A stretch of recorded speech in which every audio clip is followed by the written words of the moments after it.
मेरे प्यारे देशवासियों, नमस्कार। कोरोना की दूसरी वेव और दूसरी वेव से हम भारतवासियों की लड़ाई जारी है। दुनिया के अनेक भारत भी इस लड़ाई के दौरान बहुत बड़ी पीड़ा से गुजरा है। हम में से कई लोगों ने अपने परिजनों को, अपने परिचितों को खोया है। ऐसे सभी परिवारों के साथ मेरी पूरी संवेदनाएं हैं। साथियों, बीते 100 वर्षों में आई ये सबसे बड़ी महामारी है, त्रासदी है। इस तरह की महामारी आधुनिक विश्व ने न देखी थी, न अनुभव की थी।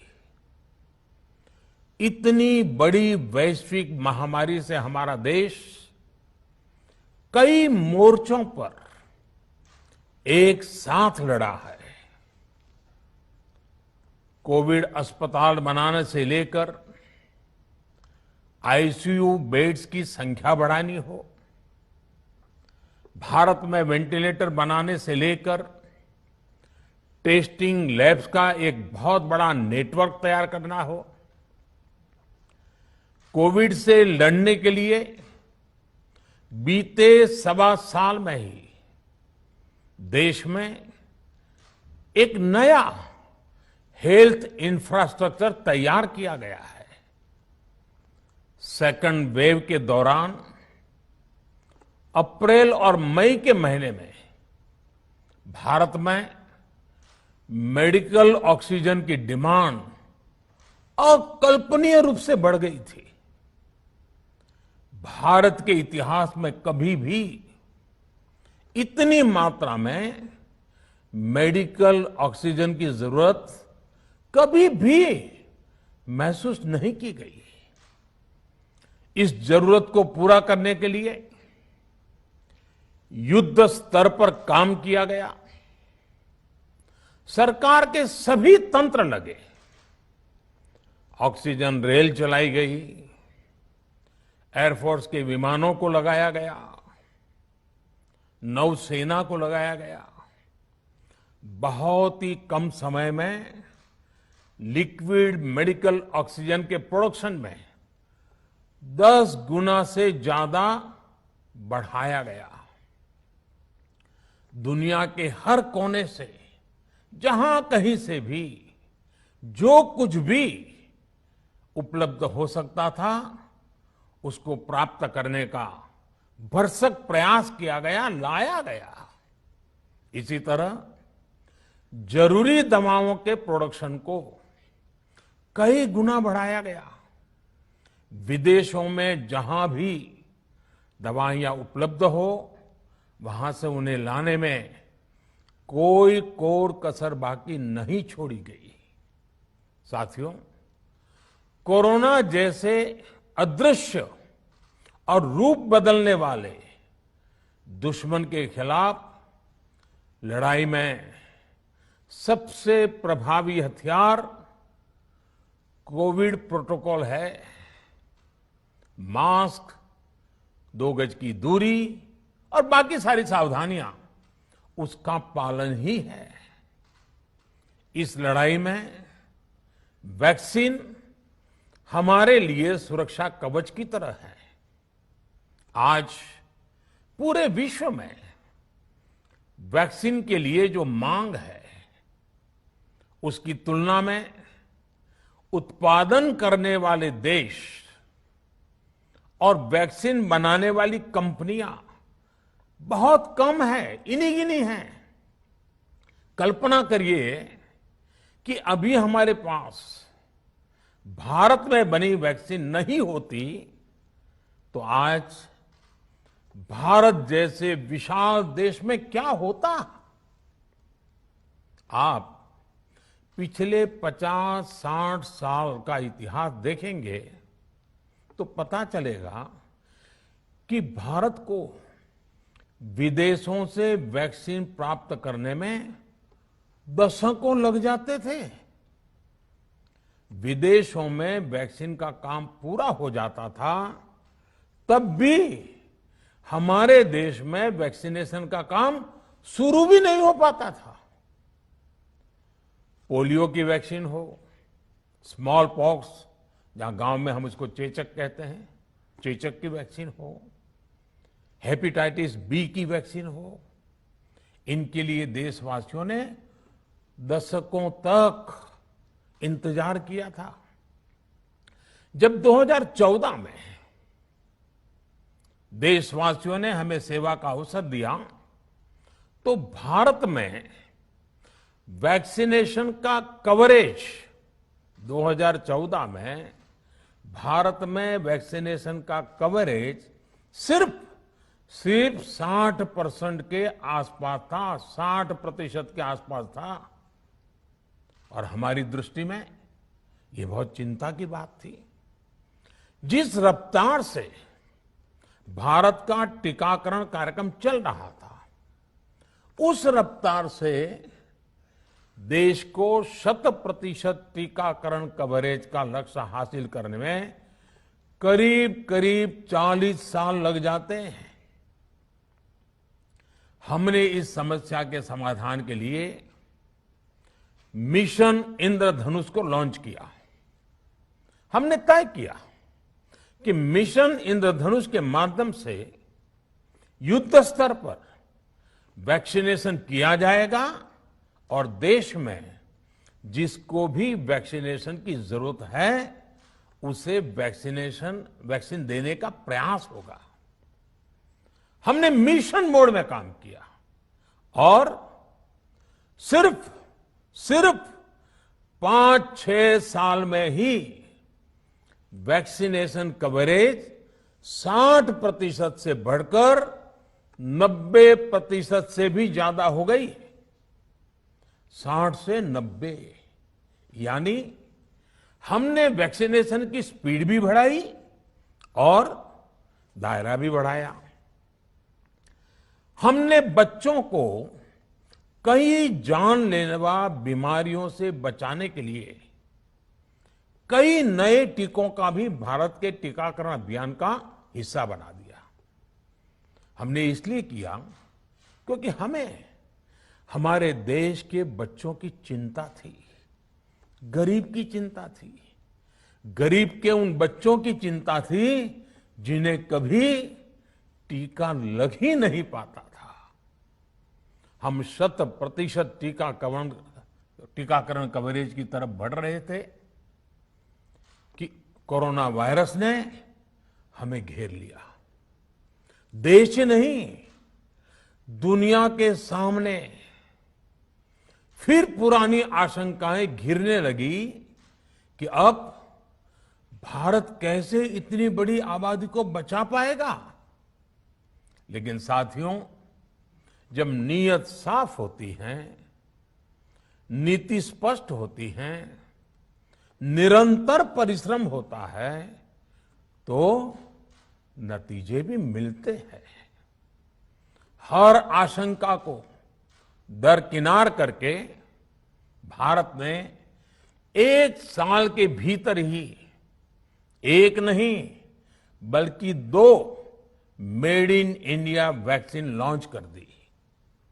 हमारे देश ने, देश के वैज्ञानिकों ने ये दिखा दिया कि भारत बड़े बड़े देशों से पीछे नहीं है। आज जब मैं आपसे बात कर रहा हूं तो देश में 23 करोड़ से ज्यादा वैक्सीन की डोज दी जा चुकी है। 23 करोड़। साथियों, हमारे यहां कहा जाता है विश्वासेन सिद्धिः, विश्वासेन सिद्धिः, अर्थात हमारे प्रयासों में हमें सफलता तब मिलती है जब हमें स्वयं पर विश्वास होता है। हमें पूरा विश्वास था कि हमारे वैज्ञानिक बहुत ही कम समय में वैक्सीन बनाने में सफलता हासिल कर लेंगे। इसी विश्वास के चलते जब हमारे वैज्ञानिक अपना रिसर्च वर्क कर ही रहे थे, तभी हमने लॉजिस्टिक्स और दूसरी तैयारियां शुरू कर दी थी। आप सब भली भांति जानते हैं कि पिछले साल यानी एक साल पहले, पिछले साल अप्रैल में जब कोरोना के कुछ ही हजार केस थे, उसी समय वैक्सीन टास्क फोर्स का गठन कर दिया गया था। भारत के लिए वैक्सीन बनाने वाली कंपनियों को सरकार ने हर तरह से सपोर्ट किया। वैक्सीन निर्माताओं को क्लिनिकल ट्रायल में मदद की गई।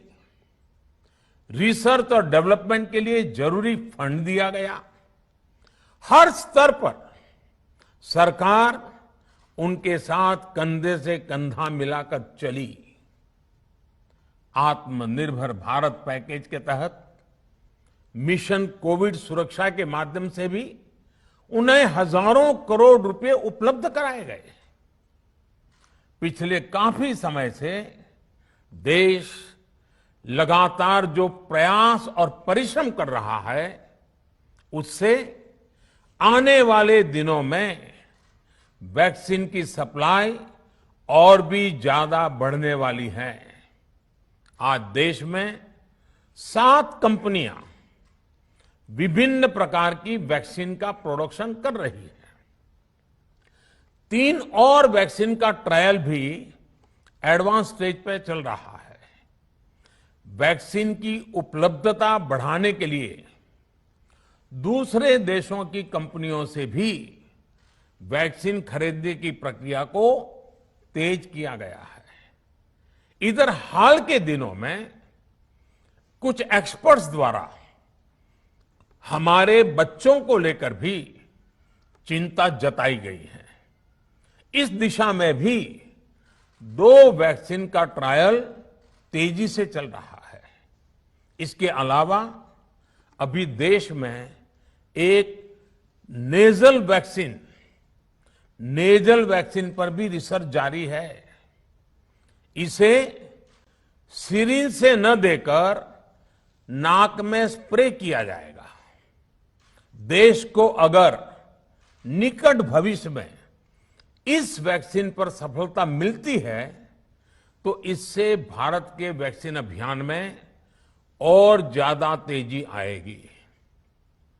साथियों, इतने कम समय में वैक्सीन बनाना अपने आप में पूरी मानवता के लिए बहुत बड़ी उपलब्धि है, लेकिन इसकी अपनी सीमाएं भी हैं। वैक्सीन बनने के बाद भी दुनिया के बहुत कम देशों में वैक्सीनेशन प्रारंभ हुआ और ज्यादातर समृद्ध देशों में ही शुरू हुआ। WHO ने वैक्सीनेशन को लेकर गाइडलाइंस दी। वैज्ञानिकों ने वैक्सीनेशन की रूपरेखा रखी और भारत ने भी जो अन्य देशों की बेस्ट प्रैक्टिसेस थी, विश्व स्वास्थ्य संगठन WHO के मानक थे, उसी आधार पर चरणबद्ध तरीके से वैक्सीनेशन करना तय किया। केंद्र सरकार ने मुख्यमंत्रियों के साथ हुई अनेकों बैठकों से जो सुझाव मिले, संसद के विभिन्न दलों के साथियों द्वारा जो सुझाव मिले, उसका भी पूरा ध्यान रखा। इसके बाद ही ये तय हुआ कि जिन्हें कोरोना से ज्यादा खतरा है, उन्हें प्राथमिकता दी जाएगी। इसलिए ही हेल्थ वर्कर्स, फ्रंटलाइन वर्कर्स, 60 वर्ष की आयु से ज्यादा के नागरिक, बीमारियों से ग्रसित 45 वर्ष से ज्यादा आयु के नागरिक, इन सभी को वैक्सीन पहले लगनी शुरू हुई है। आप कल्पना कर सकते हैं कि अगर कोरोना की दूसरी वेव से पहले हमारे फ्रंटलाइन वर्कर्स को वैक्सीन नहीं लगी होती तो क्या होता? सोचिए, हमारे डॉक्टर्स, नर्सिंग स्टाफ को वैक्सीन ना लगी तो क्या होता? अस्पतालों में सफाई करने वाले हमारे भाई बहनों को, एम्बुलेंस के हमारे ड्राइवर्स भाई बहनों को वैक्सीन ना लगी होती तो क्या होता? ज्यादा से ज्यादा हेल्थ वर्कर्स को वैक्सीनेशन होने की वजह से ही वो निश्चिंत होकर दूसरों की सेवा में लग पाए, लाखों देशवासियों का जीवन बचा पाए। लेकिन देश में कम होते कोरोना के मामलों के बीच केंद्र सरकार के सामने अलग अलग सुझाव भी आने लगे, भिन्न भिन्न मांगे होने लगी, पूछा जाने लगा, सब कुछ भारत सरकार ही क्यों तय कर रही है? राज्य सरकारों को छूट क्यों नहीं दी जा रही है? राज्य सरकारों को लॉकडाउन की छूट क्यों नहीं मिल रही है? One size does not fit all जैसी बातें भी कही गई। दलील ये दी गई कि संविधान में चूंकि हेल्थ, आरोग्य प्रमुख रूप से राज्य का विषय है, इसलिए अच्छा है कि सब राज्य ही करें। इसलिए इस दिशा में एक शुरुआत की गई। भारत सरकार ने एक बृहद गाइडलाइन बनाकर राज्यों को दी ताकि राज्य अपनी आवश्यकता और सुविधा के अनुसार काम कर सके। स्थानीय स्तर पर कोरोना कर्फ्यू लगाना हो, माइक्रो कंटेनमेंट जोन बनाना हो, इलाज से जुड़ी व्यवस्थाएं हो, भारत सरकार ने राज्यों की इन मांगों को स्वीकार किया। साथियों, इस साल 16 जनवरी से शुरू होकर अप्रैल महीने के अंत तक भारत का वैक्सीनेशन कार्यक्रम मुख्यतः केंद्र सरकार की देखरेख में ही चला। सभी को मुफ्त वैक्सीन लगाने के मार्ग पर देश आगे बढ़ रहा था। देश के नागरिक भी अनुशासन का पालन करते हुए अपनी बारी आने पर वैक्सीन लगवा रहे थे।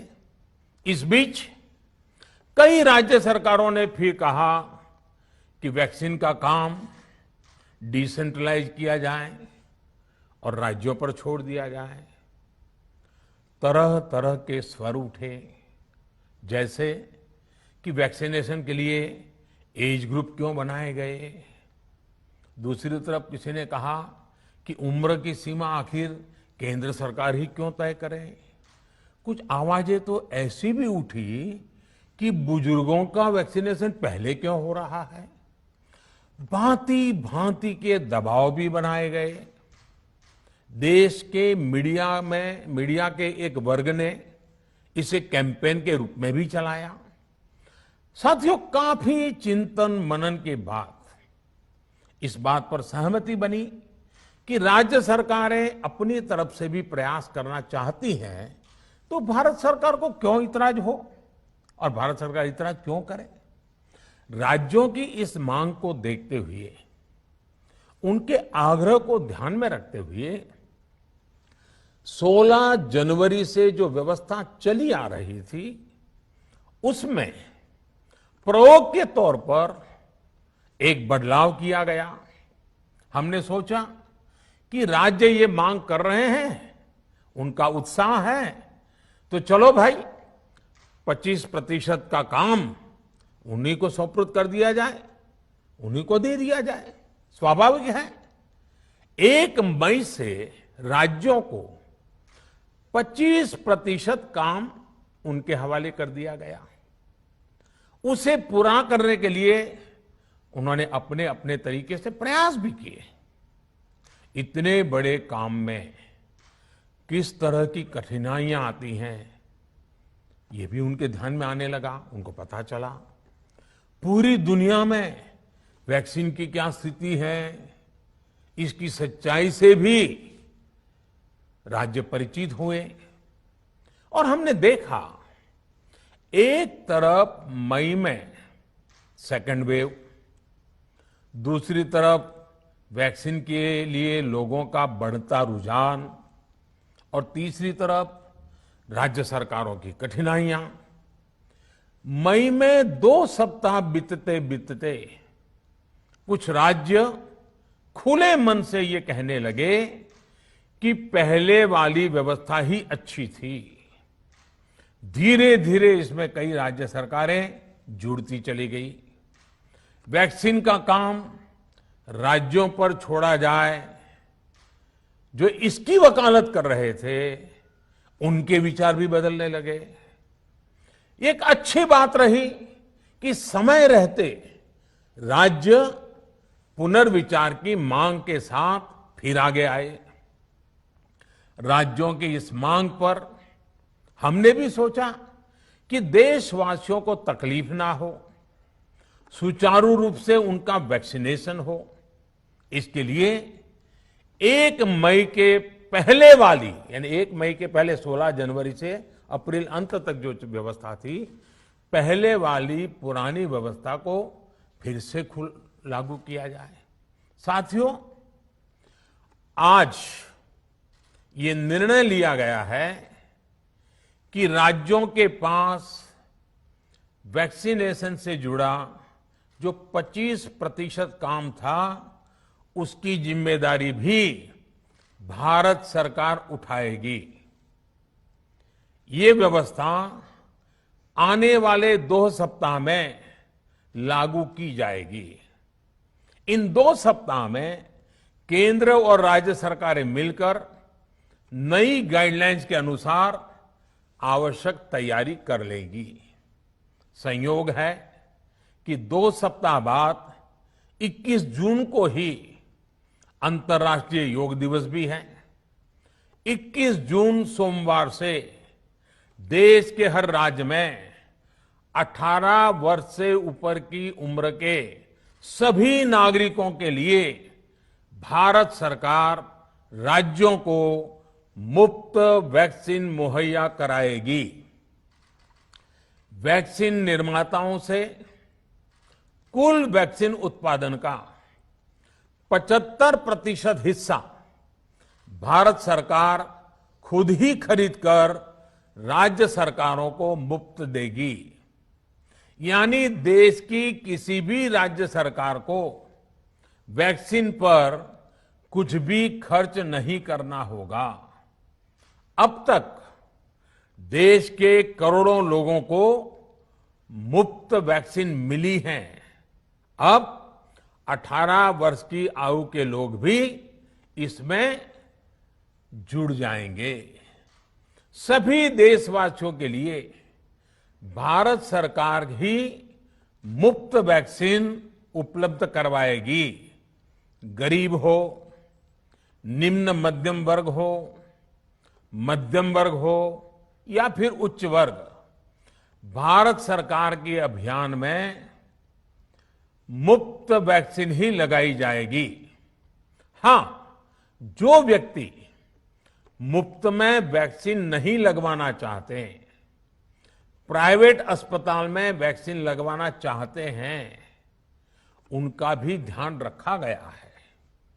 देश में बन रही वैक्सीन में से 25% प्राइवेट सेक्टर के अस्पताल सीधे ले पाए, ये व्यवस्था जारी रहेगी।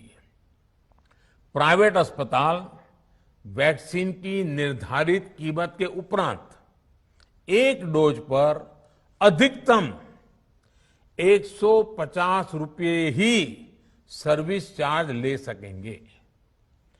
इसकी निगरानी करने का काम राज्य सरकारों के पास ही रहेगा। साथियों, हमारे शास्त्रों में कहा गया है प्राप्य आपदम न व्यथते कदाचित उद्योगम अनु इच्छति चा प्रमत्तः। अर्थात विजेता आपदा आने पर उससे परेशान होकर हार नहीं मानते, बल्कि उद्यम करते हैं, परिश्रम करते हैं और परिस्थिति पर जीत हासिल करते हैं।